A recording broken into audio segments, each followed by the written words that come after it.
네, 반도체 역사를 새로 쓰고 있는 삼성전자라고 볼 수가 있을 것 같습니다. 그래서 오늘은 산업연구의 김양팽 연구원을 모시고 자세한 이야기 나눠보도록 하겠습니다. 안녕하십니까? 네, 안녕하십니까? 네, 오늘 삼성전자 4분기 실적 역대급 기록이고요. 잠정 실적이랑 또 비슷하게 나왔습니다. 네, 맞습니다. 279조 원의 매출 그리고 50조 원의 영업이익이다 했는데 반도체 쪽에서 또 호재들이 많았던 것 같아요. 부문별 이슈 좀 짚어볼까요?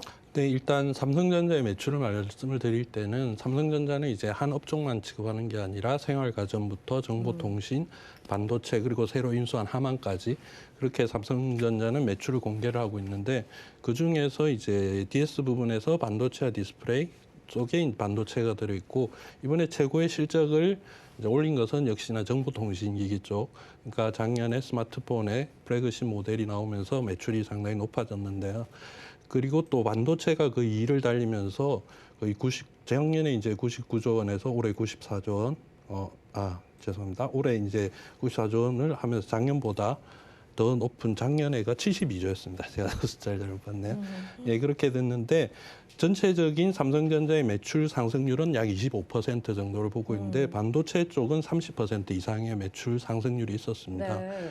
그리고 그중에서도 메모리 반도체는 34.6% 정도 수치를 보이고 있기 때문에 올해 그 삼성전자의 최대 매출을 견인한 것은 역시 반도체 분야가 아니었나 그렇게 보여집니다. 네, 이 반도체 수급 부족이나 뭐 코로나19 여파에도 불구하고 정말 역사적인 기록을 썼다 이렇게 좀 의미를 부여해 볼 수 있을 것 같은데요.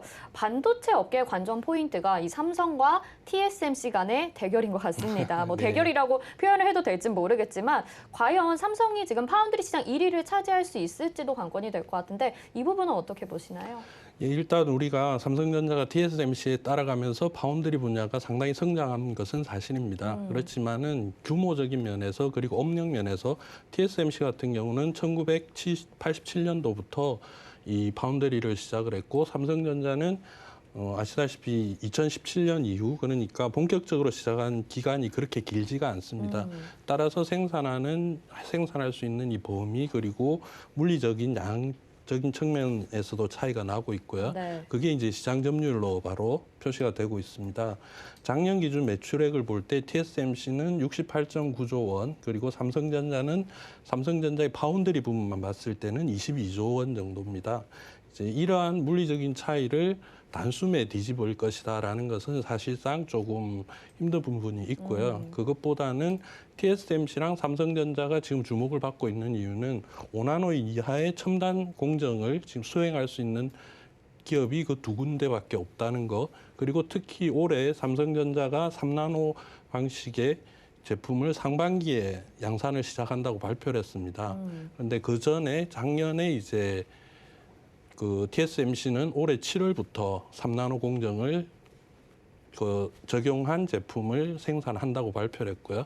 그러니까 최첨단 공정에서의 그런 앞치락 뒤치락하는 그런 관계 그리고 그 시장에서의 누가 선두를 차지하고 앞으로 이제 새로 대체되는 제품들 그 부분의 시장을 누가 더 먼저 가져가는가 그것이 아마 주목해야 될 부분인 것 같습니다. 네, 선의의 경쟁이다 이렇게 봐도 될 것 네. 같습니다. 자, 그러면 지난해 글로벌 반도체 매출 1위 자리를 삼성이 이제 인텔을 제치고 차지를 하게 됐습니다. 올해도 그 자리를 이어갈 수 있을지도 좀 주요하게 보는 내용이었던 것 같은데요. 지금 다시 1위라고 지금 발표가 됐죠. 네. 메모리 반도체 시장의 향방에 대해서 또 키를 쥐고 있는 부분이 있을 것 같아요. 지금 시장의 판도는 어떻게 흘러갈까요? 일단 지금 말씀하신 것처럼 메모리 반도체가 앞으로 어떻게 갈 것인가. 작년 여름 그 JP 모건이랑 그쪽에서 모건 스탠리죠. 네. 죄송합니다. 그쪽에서 발표한 덕분에 반도체 겨울이 온다 내지는 여러 가지 뭐 위협적인 요소가 많다, 수요가 감소한다 그런 내용들의 발표가 있고 나서 반도체 산업에 대한 우려가 많았던 것은 사실입니다. 하지만 하반기 이후 특히 4, 4분기에는 반도체 수요가 더 많이 늘어났고 메모리 반도체 가격도 그렇게 떨어지지 않았고요. 그게 이제 바로 오늘 삼성전자의 실적으로 나타난 부분도 있습니다. 그리고 인텔을 이제 저희가 3년 만에 다시 1위를 삼성전자가 단언을 했는데 처음에 1위를 할 때 18년도에도 메모리 반도체 호황이었었고요. 그리고 작년 실적을 봤을 때도 인텔과 삼성전자의 차이는 사실 그렇게 크지가 않습니다. 예, 그런데 이제 20년도 대비 인텔의 성장률은 0.5%에 불과했고 삼성전자는 조금 전에 말씀드린 것처럼 반도체 부분에서 30% 이상의 성장이 있었던 거죠. 예, 그 부분이 이제 역시 메모리 반도체의 힘이었고 인텔은 올해 그 DDR5가 적용되는 CPU를 새롭게 출시를 하게 됩니다. 개인용은 작년에 했고 서버용 올해 나오고 그러면서 다시 매출을 높일 수 있는 기회를 잡을 것이고 삼성전자 역시 DDR5 메모리를 또 새롭게 출시하고 그 제품이 고부가 가치이기 때문에 둘 다 이제 같은 성장 속도를 내게 되는 거죠. 그러면은 사실상 올해 결말은 어떻게 될지가 참 어렵게 보여지는 게 네. 작년에 삼성전자는 그렇게 큰 폭으로 성장을 해서 지금 이 자리에 온 거고 네. 인텔 같은 경우는 큰 성장 없이 이 자리이기 때문에 올해 둘 다 같은 성장을 한다고 보면은 엎치락뒤치락 하지 않을까. 예. 역시나 네. 예, 결론을 예상하기가 상당히 어려운 그런 상황입니다. 네, 그래도 여기까지 올라온 삼성전자가 참 대단하다라는 그렇죠. 생각도 네. 하게 됩니다. 근데 삼성전자가 여기서 멈추지 않고 뉴 삼성을 지금 어필을 하면서 혁신적으로 뭐 인사도 조직을 개편을 하고 M&A도 모색하고 있는 상황입니다. 새롭게 발전시키는 산업 분야, 우리가 좀 주목해 볼 만한 분야가 있다면 어떤 게 있을까요? 이제 처음에 말씀드린 것처럼 삼성전자는 한 업종에 집중한 게 아니고 뭐 가전에서부터 여러 업종을 다 가지고 있기 때문에 다양한 방면에서 M&A 내지는 또 뭐 세계 1위를 지향하는 기업 목표에 따라서 여러 가지 추진이 될 것으로 보여집니다. 그런데 그 중에서 이제 반도체 분야만 놓고 볼 때는 삼성전자가 2030년까지 시스템 반도체에서 1위를 하겠다라고 이미 선언을 한 상태고 그 중에서 우리가 가장 많이 주목하는 부분은 조금 전에 말씀하신 TSMC와의 관계, 즉 파운드리가 있을 텐데요.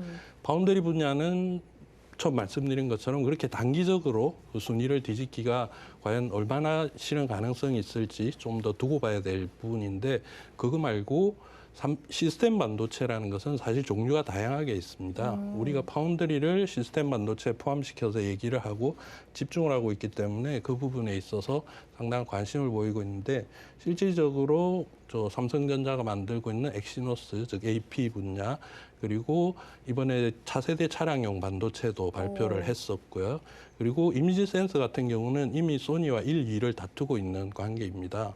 그러니까 그런 분야에서 어떤 한 품목, 기술 그 부분을 다른 신생기업이나 기존 기업과의 M&A를 통해서 시스템 반도체 분야에서 두각을 나타낼 수 있는 가능성도 충분히 있고요. 그리고 또 요즘 아시다시피 전기 자동차나 자율주행 자동차 얘기가 많이 나오고 있지 않습니까? 네. 그러한 이동수단 같은 경우는 계속 기존의 이동수단이 대체를 되면서 시장이 더 커질 것은 분명하기 때문에 거기에 들어가는 반도체, 즉 차량용 차세대 반도체가 또 하나에 집중할 수 있는 그런 품목이 될 것으로 보여집니다. 물론 이제 우리가 기존에 생각하지 못했던 새로운 제품이 나오고 그 제품이 시장을 점령할 수도 있는 가능성도 배제할 수는 없겠죠. 네, 여러 사업 분야에 대해서 또 말씀을 해주셨습니다. 근데 삼성전자 지금 또 로봇 산업에 투자한다라고 발표를 하면서 뭐 종목들도 움직이기도 했었고요. 반도체 사업도 계속적으로 좀 긍정적으로 비춰지다 보니까 이제 올해의 실적도 긍정적으로 나오는 것이 아닐까 네네. 벌써 기대감을 품게 되는데 올해 실적은 어떻게 전망이 될까요? 이제 올해 실적은 좀 전에 말씀드린 것처럼 반도체 수요가 계속 증가할 것이라고는 누구나 다 보고 있는 사실이고 네. 그러니까 반도체 분야에서의 매출 감소는 딱히 현재로서는 위협적인 요소가 없다고 할 수 있을 것입니다. 그러니까 뭐 급격한 자연재난이라든지 그런 외부 효과가 없는 이상은 반도체 시장 자체가 워낙 좋게 지금 전망이 되고 있기 때문에 무난할 것으로 보여지고요. 실제적으로 이제 외부 시장 그 조사 기관에서도 내년에 세계 반도체 시장 성장 전망률을 11%에서 8% 사이, 그러니까 두 자리 숫자의 성장이 될 것으로 보고 있고 그런 반도체 시장이 성장이 될 때 지금까지의 흐름을 보면 그중에서 메모리 반도체는 더 큰 폭의 성장세를 보이고 있었습니다. 네. 그리고 실제적으로 조금 전에 말씀드린 이제 11% 성장이 될 것이다라는 기관에서도 메모리 반도체는 15%까지 보고 있었으니까요. 삼성전자의 매출 중에서 메모리 반도체가 차지하는 파운드리가 지금 약 30%이기 때문에 70%의 시장이 당연히 더 커질 것이고 파운드리 역시 지금 아시다시피 계속 공급 부족으로 인해서 매출이 높아지고 있는 상황이기 때문에 삼성전자의 반도체 매출은 내년에 그러니까 올해가 되죠. 올해는 작년보다는 더 좋아질 것이다라고 볼 수 있을 것 같습니다. 네, 또 긍정적인 전망을 해주셨습니다. 자, 그리고 지금 삼성전자뿐만이 아니라 뭐 LG전자, SK하이닉스 등의 실적 발표 남아있는 상황인데 SK하이닉스 역시 지금 굉장히 최대 실적을 발표할 것이다라고 전망이 되고 있는 상황입니다. 이 전망의 배경이 어디에 있다고 봐야 될까요? 지금까지 말씀드린 게 이제 전부 이어지겠죠. 다? 예, 네, 통틀어서. 삼성전자의 그 반도체 매출 중에서도 메모리 반도체가 특히 올라갔다고 했지 않습니까? 그랬을 때 SK하이닉스 같은 경우는 지금 주력 품목이 사실 메모리 반도체밖에 없거든요. 시스템 반도체에 대한 매출은 거의 없고 파운드리도 이제 막 시작을 하려고 준비하는 단계이기 때문에 그 메모리 반도체 호황 그 덕분에 SK하이닉스가 계속 갈 수 있었고 거기에는 물론 이제 SK하이닉스도 삼성전자에 뒤지지 않는 품질의 제품을 계속 개발하고 발표를 하고 생산하고 있는 그 배경이 있겠죠. 네. 네. 자, SK하이닉스까지 들어봤는데 그러면 올 한 해 반도체 호황을 주도할 섹터 어디에 있다고 보시는지 짧게 말씀 부탁드릴게요. 네, 반도체 이제 메모리 반도체 수요가 계속 증가한다는 부분은 역시 새로운 플랫폼의 등장, 서비스로 인해서 그런 데이터 저장 용량이 더 많이 필요하게 되고 결국 지금 그 메모리 반도체 시장을 주도하고 있는 서버용 시장이 계속 커져 나갈 것이 전망되고 있습니다. 다음으로는 이제 제품의 변화인데 메모리 반도체가 앞서 말씀드렸지만 올해 DDR5 메모리 반도체를 채용할 수 있는 CPU도 본격적으로 도입이 되고 그리고 우리 삼성전자나 SK하이닉스도 그러한 DDR5 제품을 출시를 하면서 기존의 제품을 이 새롭게 등장하는 고부가 가치 제품이 얼마나 빠르게 시장을 대체를 하느냐 그 부분이 이제 관전 포인트가 될 것이고요. 그리고 인텔이 파운드리 사업에 지금 본격적으로 진출하겠다고 선언을 한 이후에 뭐 지금 TSMC랑 삼성전자는 앞서 말씀드린 것처럼 3나노 공정을 얘기를 하고 있는데 인텔은 2나노 공정을 할 수 있다라고 선언을 했습니다. 이제 그 부분이 정말 얼마나 실현 가능하게 진행될 것인가 그게 또 하나의 주목할 수 있는 부분입니다. 끝으로는 지난해 차량용 반도체 부족 현상 이후에 지금 반도체 패권 경쟁인이 뭐 그러한 기술 개발을 하고 제조 능력을 갖추기 위해서 여러 국가들이 그런 지원 정책들을 많이 발표를 했습니다.